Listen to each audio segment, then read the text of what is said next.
I have seen the torch of freedom pass from hand to yearning hand, and the vision of our fathers spread hope throughout this land, as the dream some fought and died for in my heart becomes my own. I will strive to keep her promise, America, my home. America, America, may God bless America, and freedom reign across America, my home. From the shorelines to the prairies, to the cities great and small, we have reaped the fruits of justice and liberty for all.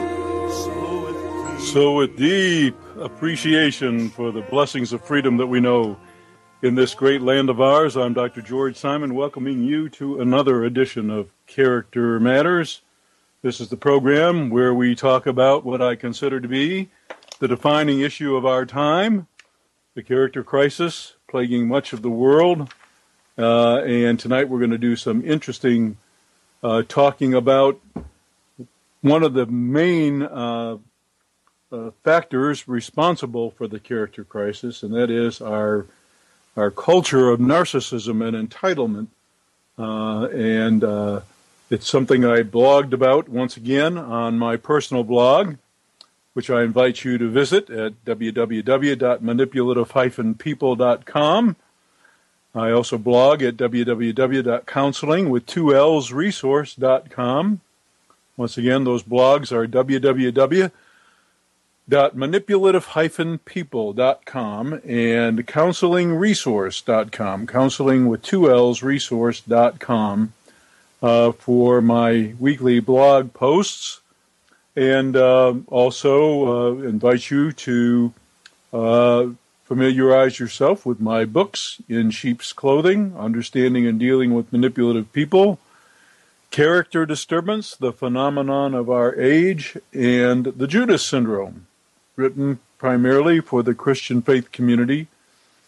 All these books are my best effort to explain the character crisis that we find ourselves in, what's responsible for it, what we need to do about it, and especially how to get some help if you happen to be in a relationship with a character-impaired individual. So that's been the thrust of my work for the last almost 30 years, and I invite you to make yourself available of the weekly blog posts and the books, and also tune into this program every week at 7 o'clock in the evening on Sundays, Eastern Time, 4 o'clock Pacific Time, 6 o'clock Central Time, where we talk about the character crisis and various topics related to it.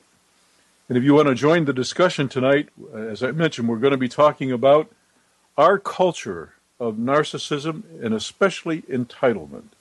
We're going to especially be wanting to talk about just what it is about the cultural climate of today that fosters such a sense of entitlement and fosters the narcissism that we see so rampantly these days, that's eroded our communities and that has led to so many of our social problems, so many of our problems in relationships.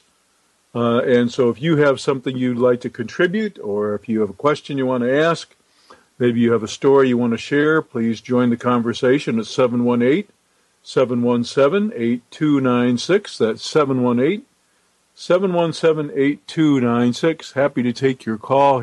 Happy to have you share your thoughts. Happy to take your questions. Interesting article, I believe. You'll find it interesting, that I posted on my manipulativepeople.com blog this past Friday. Many years ago,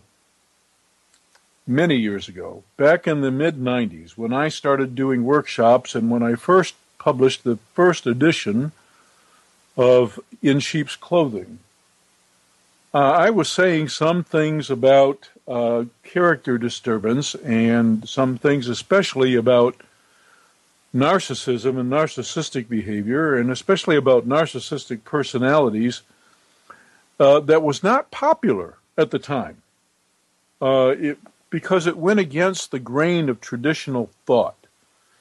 Back before psychology became a much more empirically rigorous field of study, we had all of these theories about human behavior that really couldn't be tested. Sigmund Freud and his followers, they had devised these thoughts about how the inner mind worked, and there was really no way to test these things empirically. A lot of their conjectures were just that. They were conjectures. This theory seemed to explain a lot, but there was no way to validate empirically how sound the constructs were. So, we just took these things at face value. We took them for granted. We believed in them. We preached a lot of things that we held to be true without a lot of empirical backing. Well, many of my clinician colleagues and I, we began to notice some things in our practices that went against the grain, that went against all we had been taught, basically, about human nature and what makes it work. We were trained, basically, to deal with folks who were making themselves sick, literally, with anxiety and insecurity. Basically, their repressed feelings and their insecurities and their low self-esteem and their unconscious fears were making a wreck of them, and therapy, as traditionally devised, was an ideal venue for them to kind of come into contact with their repressed selves and sort through their repressed feelings and uncover their unspoken and unconscious fears and anxieties, basically get to know themselves at a deeper level. And in these insight-oriented approaches, folks came to understand themselves and what made them do the self-destructive things that they did. Well, this is all great if, in fact, you're dealing with somebody who is riddled with fears and insecurities and who is repressing a lot of emotion and dealing with unconscious fears. This is a great tool to help them heal. Problem is that what we began seeing as our culture changed dramatically from a repressive culture that fosters insecurities, that fosters hang-ups, that fosters repression of feelings, we changed from a repressive culture to a permissive culture. And we also changed into a morally relativistic culture. And we also changed into a culture of entitlement. And because of that, what therapists were being asked to deal with most of the time, somebody would say to a character-impaired person, a person who just didn't seem to get it, a person who was treating their spouse badly or their children badly or was behaving badly, drinking too much, cursing too much, lying, thieving, and cheating too much, whatever the case may be, somebody would say to this person, "You need therapy," and drag them into the therapist's office and expect the therapist to somehow fix them, with approaches that were designed not to fix character immaturity or character impairment, but with approaches that were designed to deal with too much repression, too much anxiety, too much insecurity, the thing that we so politely call neurosis, or as I term it in my book, In Sheep's Clothing, and in my book, Character Disturbance. This is what we used to treating, but now all of a sudden we were treating individuals who were behaving badly. And the way it turned out is that none of the ways that we had to help folks did any good. So we really couldn't help, let alone fix, quote unquote, these folks who were bad actors, so to speak. And so we had to develop new approaches. And eventually a model came into existence that we call the cognitive behavioral paradigm. And this is a paradigm which basically says that people behave in ways that are an outgrowth from the attitudes they hold and the core beliefs that they hold. In other words, how you think about things, how you think about the world in general, how you think about your place in it, the attitudes you hold about the best ways to deal with the world, those beliefs, those core attitudes and beliefs, they predict fairly well how you will act. And if your behavior is a problem, then what you really need to take a look at is not so much your deeply repressed feelings, but the screwy way in which you tend to think about things. Your stinking thinking, so to speak, as the folks in AA are wont to say. So a whole new therapy was born, a whole new type of therapy called cognitive behavioral therapy. And it's the treatment of choice when it comes to dealing with character disturbance. Now, a lot of therapists say they understand that, and they also say that they do cognitive behavioral therapy. But I'm here to tell you, folks, that many therapists really haven't a clue how to actually implement the principles of cognitive behavioral therapy. Many times they have a bit of a clue when it comes to the cognitive component. But when it comes to the behavioral component, many times they are very lacking. So it's still difficult these days, even though it's better than it used to be, it's still difficult to get the kind of help that really makes a difference when you're dealing with someone of impaired character.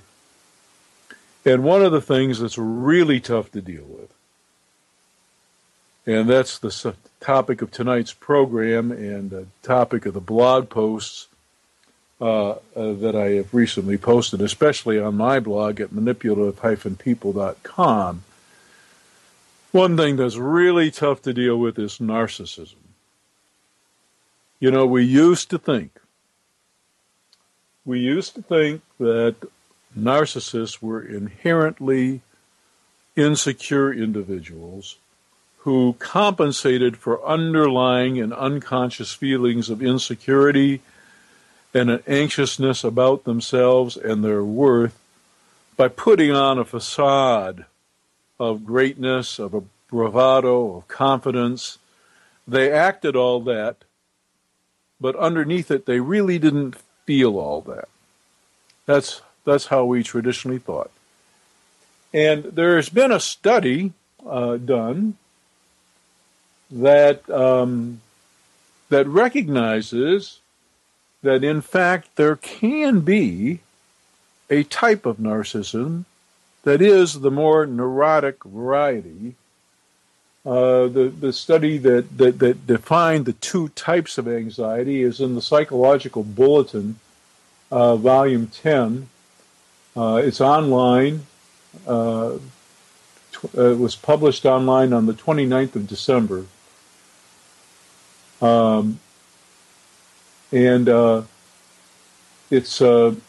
It's worth reading. It's worth reading because it mentions that while there is this type of narcissism out there, the more prevalent kind of narcissism, and this is what I've been saying for many, many years, including those early years in the 90s when people thought basically that I was kind of off my rocker. The more prevalent kind of narcissism are the folks who think they're all that. They really do. I mean, they don't just act all that. They really do believe in their greatness, even if it's not justified. Sometimes they have something to show for themselves. Sometimes they don't. But they really do think way too much of themselves, so much so that they can't have enough care and concern about other people to function well in society and to function well in a relationship. They don't have enough care. They don't have enough empathy. They don't have enough concern for the welfare of others. They're so self-centered. They're so self-focused. They're so egocentric. They can't look outside of themselves and their own wants and their own needs. It's all about them. And there isn't any anxious insecurity underlying all of this. They really do think they're all that. And what's worse is they really do feel entitled to do whatever they please. And when you have a narcissistic person in a relationship, that relationship is bound to be a living hell. I know some of you folks out there know what this is like, and I know perhaps this caller has something to share about that. So we'll take this call and see. Hello, and welcome to Character Matters. Hi. Hi. Welcome. Okay, I have some questions. Sure. So, I don't know, 5 years ago I read, you had a website, I don't know if it was called Manipulative People yet, but I Googled stuff and you came up, and that's when I first heard the term Character Matters, or character, talking about disturbed character, I guess is the term I'm talking about. And you said if you are with a disturbed character person, get out, because there's no fixing them. Well, in extreme cases, yes. Not always, but in extreme cases, yes. As you know, in my books and on my online articles, I say that character disturbance exists along a spectrum. Right. We know that now about autistic disorders as well, and we know that actually about several disorders, that they exist along a spectrum. And so if somebody is a little bit character disordered, so to speak, it's not absolutely necessary to get out, but you sure do need to get the right kind of help, and sometimes that can be really hard to find. Okay, yeah. So that's my issue. So I'm no longer with my husband. I'm nowhere near divorced because they don't. There's money issues and businesses, so that's not to his advantage. So there's lots of games going on to do that, to get divorced. So yes. He's controlling all the finances, so he doesn't want to be divorced. Yeah. He just wants to have his new life, and he basically discarded me, like everything sort of says. But anyhow, at one time we did go to counseling, and then he got caught still in his relationship with a woman he'd been with for 3 years. So then he didn't want to go to counseling anymore. You mean in counseling it came out that he was conducting this relationship? Oh, no, I already knew. Like, I had busted it, in 2010. And then he swore it wasn't happening anymore, and on it went. But he would never, what I would call, put the cards on the table. Uh-huh. And, you mean he was lying? Yeah, he was still lying, about everything. Yeah, and let me. Can I say a word about that? Yeah. One of the things that happens in traditional therapy is therapists are trained about this thing that we call denial. Mm-hmm. I've written several articles about this, and you'll see a lot. Yes, you have. I've read everything you've written. And, the thinking from a therapist's point of view is that there's so much shame and there's so much guilt operating with the person that they can't bear to face the truth. So the reason they misrepresent things and they don't come clean and they don't show their full hand is because they're too ashamed, they're too guilty. And so you have to kind of treat them with kid gloves. You can't confront them. You have to gently nurse them to a point where they can overcome their denial, and then they'll finally come clean. This is the traditional thinking. And many times what happens in therapy, unfortunately, is that the character disturbed person just strings both the therapist and the aggrieved spouse along for a long, long time, and then when the crap finally hits the fan, it's pretty much over. Okay, so he was doing that. So he admitted. He said, "I admit that I had this girlfriend, and I admit all that. So what do you want from me? I've admitted it. It's out there. I've told you that it existed. I told you it's over." And so then it started to be about me, of course. Excuse me, how did you answer that? I could write a movie as to how it all went, but okay, I said, I need to know it is over. I need proof that it is over. He tracked my vehicle for 4 years, the whole time it was going on, so that he could explain to me where he was, right? So if I had driven by his office or stopped at his office, 20 minutes later I'd get a phone call saying, "Oh, I just got back to the office," because he knew where I was. He knew I'd be back home or I was nowhere near there. Mm-hmm. I just got back to the office and they said, "You came by." But it was just a space he was renting. It wasn't like his own, he was only renting an office within a business. Mm-hmm. So, these people had their own, they didn't have a receptionist or anything. They had their own business going on. I'm pretty sure that they didn't even see me or know that I was around. Mm-hmm. So I would say to him, "Really? Who told you I'd been by there? Who saw me?" And he'd go, "Oh, Brian or Bill or whatever." So I'd be like, "Oh, okay, whatever." So it took me a little bit to figure out. And then one day I just knew in my head that he had a tracking device on me. So I took it to get my car to get an oil change, and left my cell phone in the car, and borrowed a car and a cell phone, and I went to learn about tracking devices so that I would know, how to find it in my car. But in the meantime, it was up on a hoist, so I told the garage to find the device. He hadn't found it yet. It ended up being where the jack is kept. I drive a van, a Toyota van. It ended up being where the jack is kept.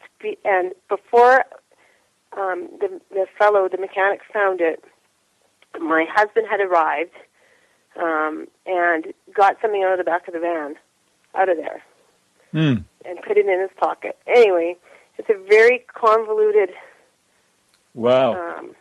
Wow. He had recording devices in behind the fans in my van. He had recording devices in my house that were like pens. You're talking about manipulation on steroids here, aren't you? Well, I think so. So the counselor that we saw never really, I phoned him one time. We saw him only 4 times. I phoned him after the 3rd time, and I said, "Are you going to call him on any of this stuff?" And what did the therapist say? And he said, "I can't because he won't come back." Yeah, I see. This is exactly my point. You just nailed it. And this is the traditional bias. You see, we have to set a stage we've been taught this. We have to set a stage by which the person feels safe, you see, to let down their so-called defenses. And if you move too hard, too fast, they will become too intimidated, too afraid, too defensive, quote unquote, and they'll bolt. Well, the fact is that they'll only play you otherwise. And the fact is they might just go bolt out of therapy, and that's your proof that they don't mean to change and that you're better off without them. So, okay. So you think that that makes sense from the outside. Now, so he got caught still, so his girlfriend was married still, and I had contacted that man in 2010 and told him that his wife was having an affair with my husband. The counseling was happening in 2012 because he got caught again. He took her to I live in Canada.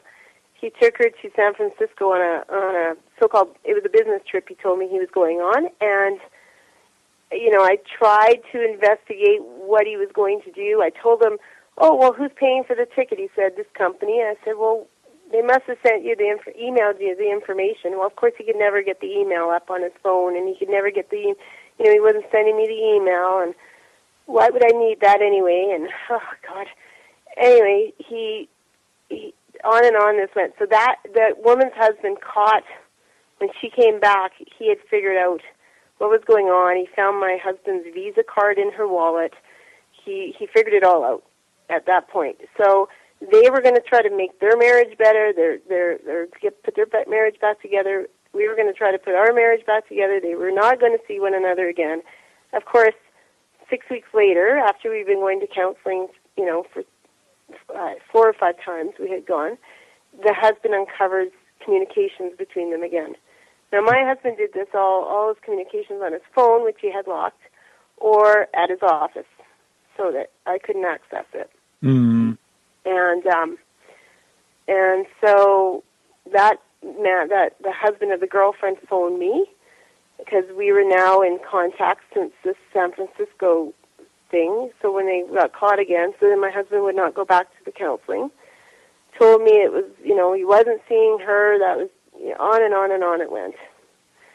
So, against my better judgment, we have 3 children. I've been with him for 27 years. Things were sort of, when he started his own business, he became, really an asshole. And I would say, why are you being this way? He'd hang up on me, tell me shut up, and I'd say, that's not us. Like, why are you treating me like that? Mm-hmm. And, yeah. You make a big deal of everything.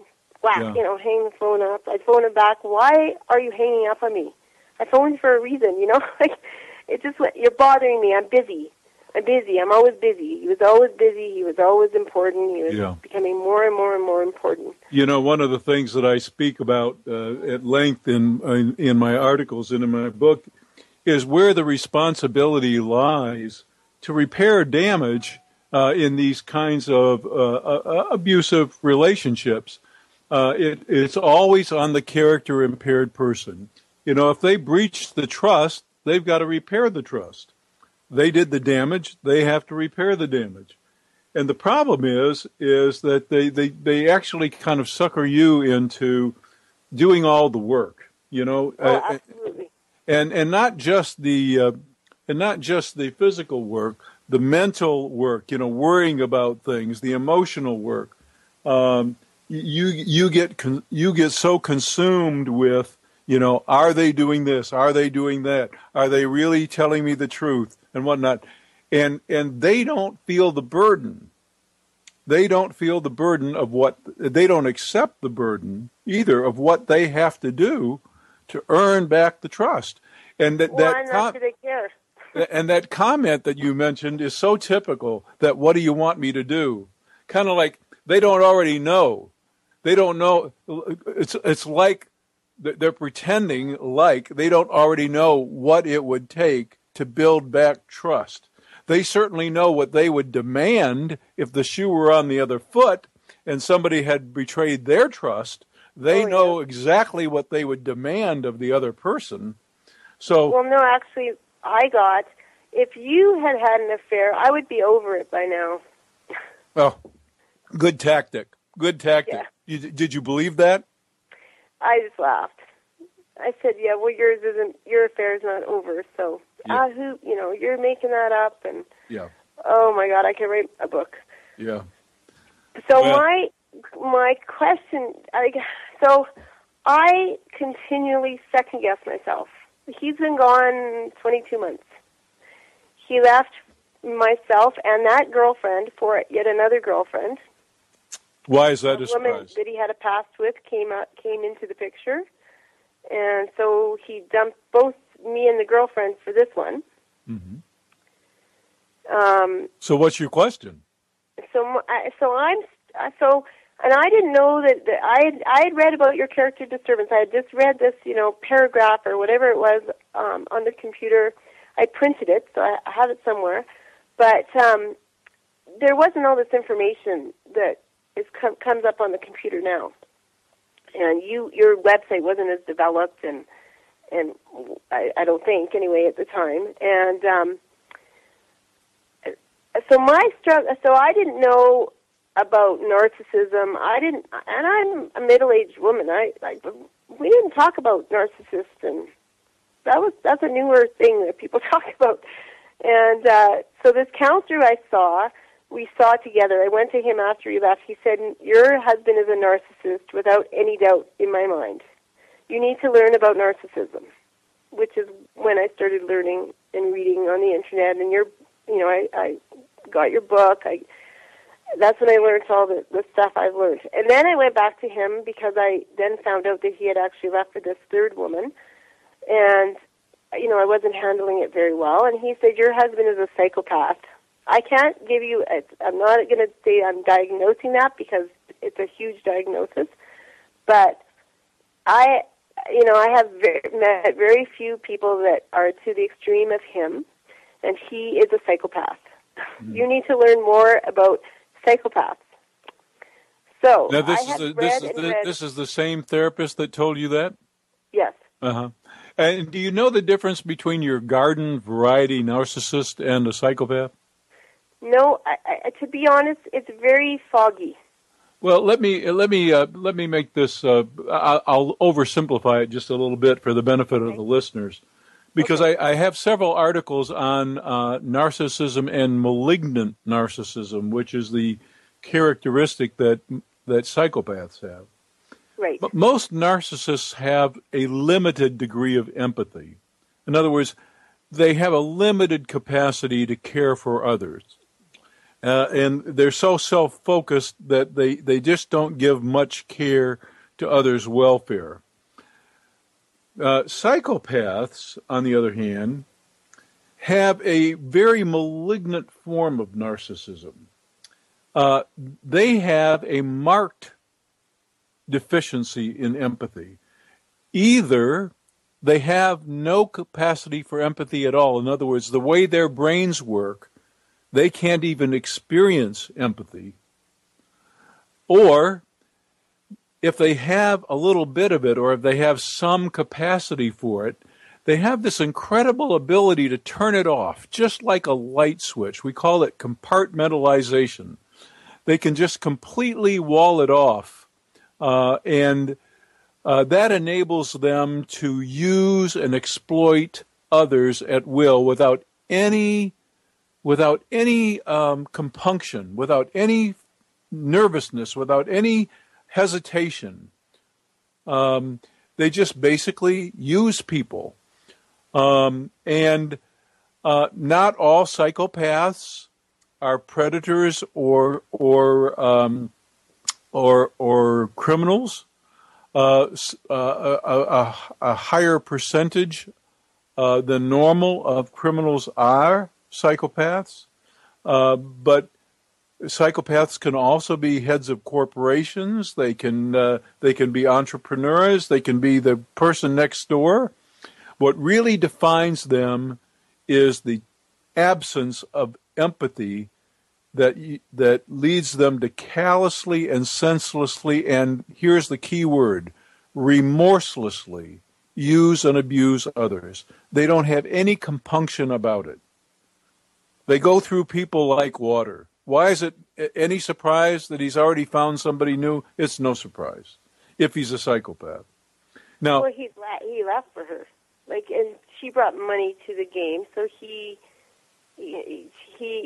elevated him just a little bit higher, right? Than he was already at. Yeah. Well, I have to say, true psychopathy is very rare. Is pretty a rare phenomenon. Most of the time, folks with character disturbance fall somewhere on the spectrum, and there are some narcissists who are pretty severe narcissists, but they're still not quite psychopaths. Right. So, we can't do any kind of formal assessment over the air here, but suffice it to say that there's enough character disturbance out there, and narcissism is one of the big factors in it. I'd like your opinion on something, though, because tonight's program is about the kinds of things in our culture that foster these attitudes that lead to this sense of entitlement and these egocentric patterns. I'd just like to hear your thoughts on what you think it might be about today's culture that seems to be creating this climate where we have so many narcissists in our midst. Do you have any thoughts on that? Okay, so my mother-in-law told her children, and now they came, the apple doesn't fall far from the tree in my husband's behaviors, we'll say. So he came from a broken family. And my mother-in-law would tell my husband that he did not, as he was growing up, that respect wasn't important, that people had to show him respect first. And to me, it's all about respect. Yeah, there's the entitlement right there. Yeah. I have to say, I'm going to interrupt you for a minute here. I have to say, I encountered this attitude among the most hardened criminals in prison. This respect on demand attitude. Respect is one of those things that, in my opinion, based on years of clinical experience, is the thing that most needs to be, and I'll be careful about this word, earned. Now, treating someone civilly with due regard, that's another matter. We all deserve to be treated civilly. But affording someone respect needs to be earned. And how we earn it, the word respect, I define it actually in my books. It comes from the Latin to look back. We get the word spectacles from the verb spectere. Respect means to look back on what you have done with what you have been given. And if you've done a good job with the talents that you've been given, making a valid contribution, a valuable contribution to the world, and conducting yourself in an appropriate manner, in a noble and in a manner of integrity, of character. If you've done that, then you have every reason to hold yourself in high regard. And other people will also afford you that respect as well. But it's something you have to earn. So is that not something that it's also taught? Oh, you bet. And any parent that gives that message that you're, quote unquote, entitled to respect just because you walk the planet is helping to create a future narcissist, without a question. Because I personally feel that, he didn't respect elders. Now, I was taught, for the most part, people's grandmas and grandpas, you respected them until you encountered some reason not to. Yes. He couldn't stand old people. Yeah, this is They were like this is something I bothering write the about space he too. was in. This is something I write about in the book about the difference between narcissists and antisocial characters is that narcissists don't recognize any higher power. In other words, there is no power or authority greater than them. As far as they're concerned, they're it. Whereas antisocial personalities, they recognize higher powers or authority, but they are at war with them. So they're kind of out to defeat them, out to beat the man, so to speak. But narcissists, they don't even recognize higher powers or authority. As far as they're concerned, they're it. But there are instances that they are forced to recognize them because they it's obvious that that person is in a higher, place than them. Either, but it doesn't. But they show them no, on the inside they show them no respect. Like only to not look bad to other people do they act like, yes, this is my boss or this is the president of the company, so I have to act like. Right. We call this the tactic of giving assent. Narcissists will give assent. In other words, they will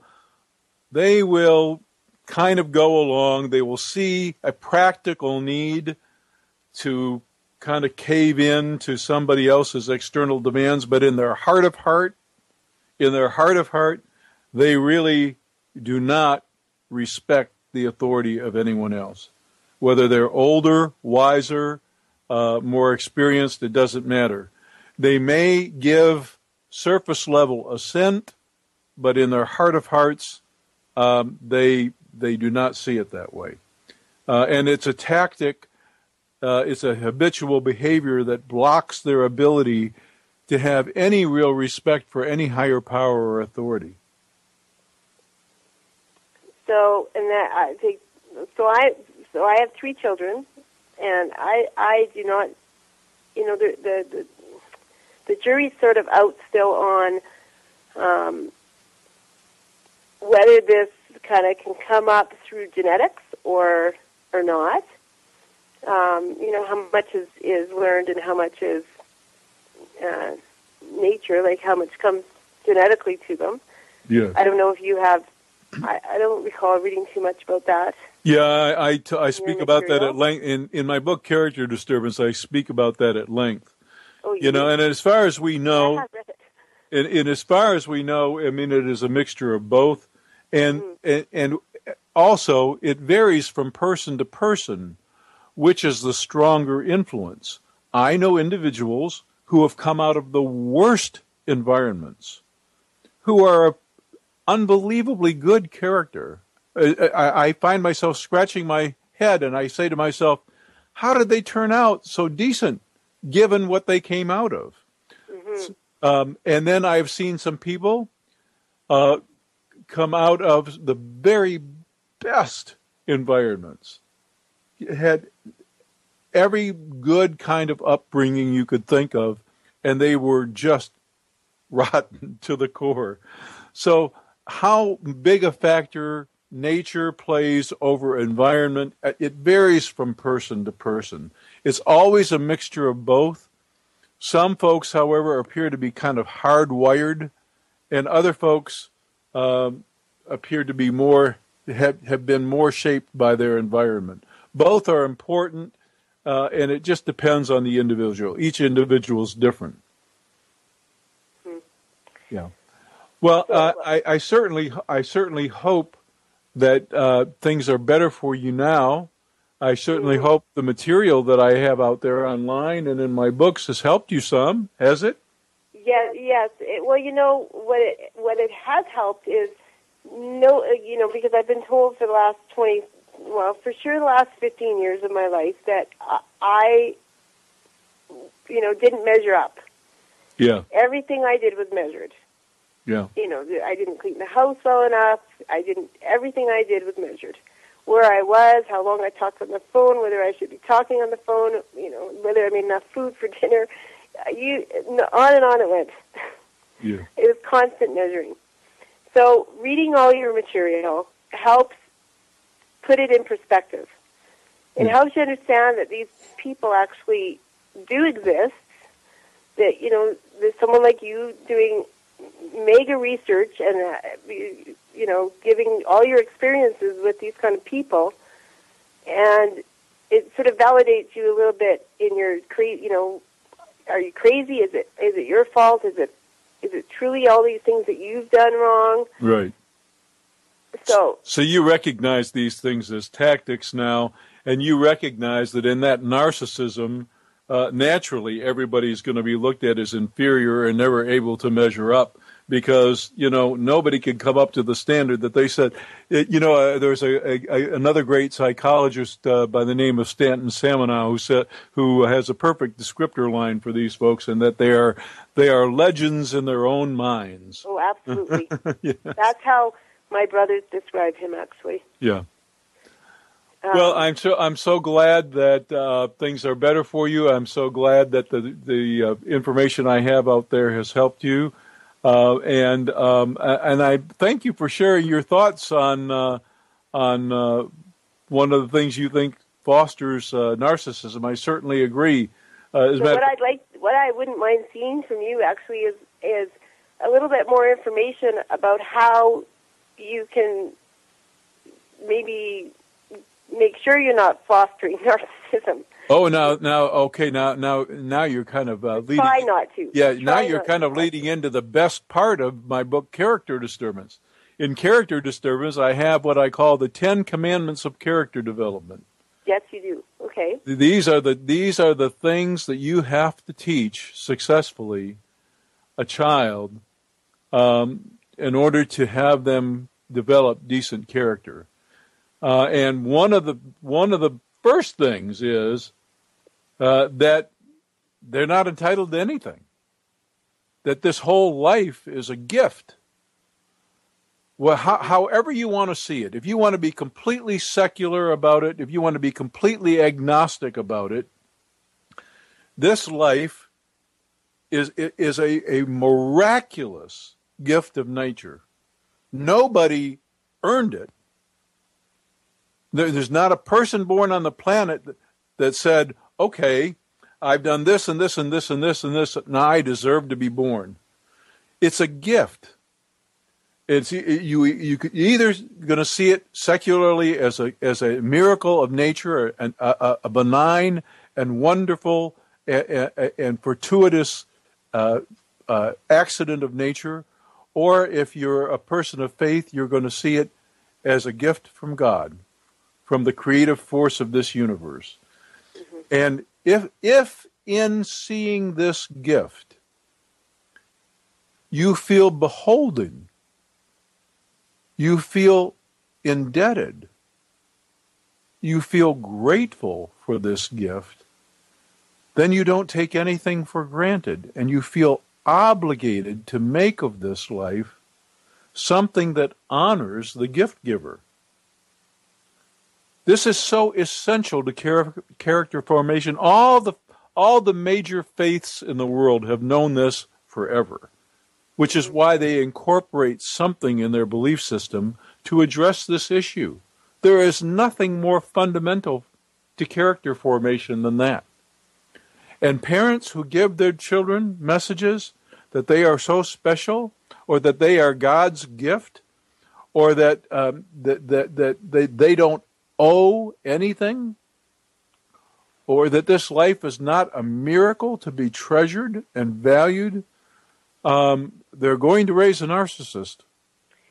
There's no question about it.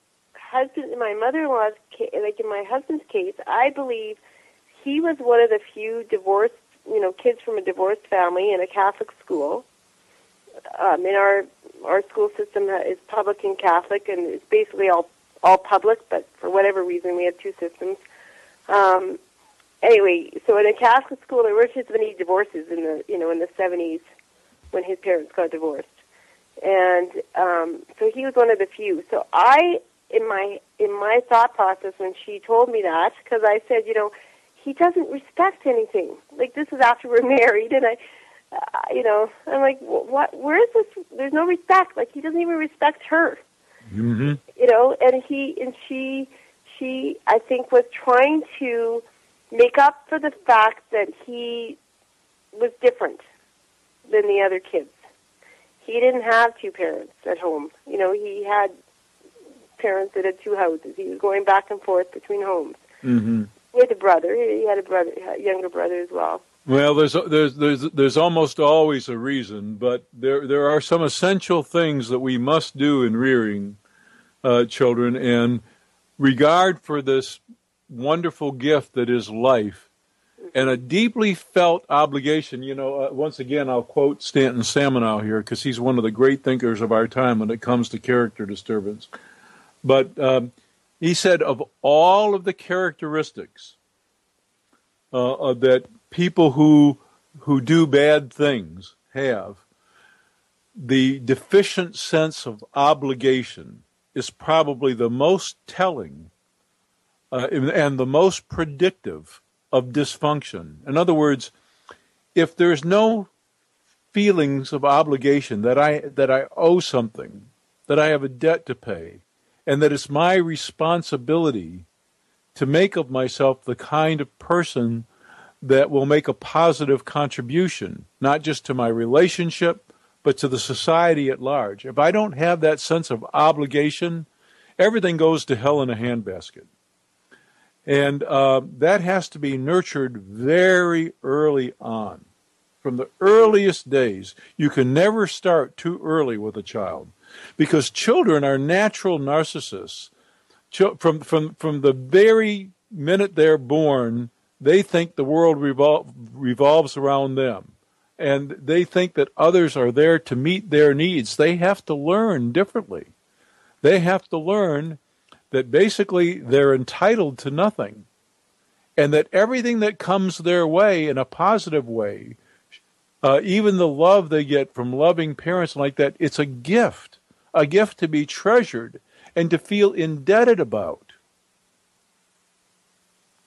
So that there's this sense of obligation to give back, to do good likewise, to make of yourself the kind of person who is going to make the world a better place. Now, do you find teenagers lose a little bit of that for a little bit? They lose more than a little bit of it. Yeah. And unfortunately, you know, we're of this thought that this is an inevitable fact of teenage years. Frankly, it's not. It's cultural. There are cultures, there are even primitive cultures, where the kinds of things our teens go through are not things that teens have to go through. This is a cultural phenomenon, and we are not going to solve our character problem any other way than by looking at the aspects of our culture, especially the rampant messages of entitlement.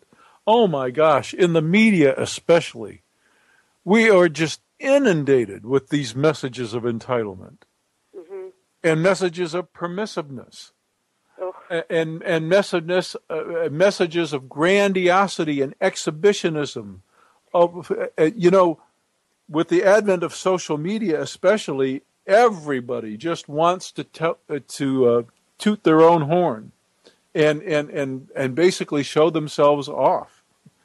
So you hear all the time, whatever makes you happy. Yes, you have to be happy. Right.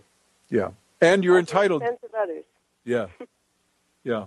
So we're only going to fix the problem by tending to those things. You know, we had some institutions for a long time, for many years, for many decades. Some institutions were in place that helped our culture and our society foster character. And a lot of those institutions are crumbling. I'll give you an example. Sports. Sports was a great character formation vehicle. It's become one of the most self-aggrandizing kind of things you can have. From the soccer moms who all of the kids are special, and they all deserve to play, and they all deserve this, and they all deserve that, to the professional sports, where these folks who have talent are paid incredible sums of money for their talent, and how miserably they behave and what horrible role modeling they give is given a pass because they're so valuable to the team because of their talent. This would, I'm old and I'm 67 years old. I remember when people were just gone from professional football teams, and they were gone in a heartbeat for much, much less now that even warrants a fine. Yeah. And not only that, when they get fined, they want to sue. they think it's unfair. Yeah, they think it's unfair. Mm-hmm. It's unbelievable. So that's one of the just one of the many institutions that we've allowed to crumble that was designed basically to foster character. Sports in junior high and high school were a great way to develop a sense of teamwork, camaraderie, of personal goal setting, of respect for authority, a valuing of hard work and effort. None of these things apply anymore, and it's a tragedy. It's a tragedy of great proportion because not only have the institutions eroded, but the character that they used to foster has eroded, and it's costing us our freedom dearly. We're running entitled middle-aged people that have done that. Yeah. We're running close to the end of the hour here, so if you have something else you'd like to share or another question you'd like to ask, I invite you to do that now. Well, you know what? I actually wanted to know a little bit about your thoughts on how to not second-guess yourself about everything I read and, how it applies and where it applies with me. Uh-huh. But it's a little complicated, so maybe I'll listen in another time and maybe broach that at another time. Great. Well, thank you. Thanks for calling in and sharing your thoughts, and I hope the discussion has helped you out a bit. Yes, it has. All right. Thanks for calling. Yeah. Thank you very much. Bye-bye. Well, we're coming near the end of another hour here. This hour seemed to pass quite quickly tonight. And I invite you once again to go online and read the articles posted online, both on the counselingwith2ls.resource.com blog site, as well as my own personal blog at www.manipulative-people.com. Hundreds of articles there on character disturbance, narcissism, borderline personalities, antisocial characters, psychopaths, the whole 9 yards. You'll find it all there. You'll learn the tools of empowerment, also my books, In Sheep's Clothing, Understanding and Dealing with Manipulative People, The Judas Syndrome, and Character Disturbance, the phenomenon of our age. Available everywhere, downloadable, on audio books as well. Avail yourself of them and all the material. And also tune into the program. Character Matters here every Sunday night at 7 p.m. Eastern Time, 4 p.m. Pacific, 6 p.m. Central Time, where we talk about what I consider to be the defining issue of our time, the character crisis that's plaguing much of the world, and what we can do about it. This is something that concerns everybody because our freedoms are at stake, folks. Great countries are built when people are of good character. They build great societies. And our society is in danger of losing its greatness. So let's help restore that. Let's do what we can. And tune in again next week for another edition. I'll see you then.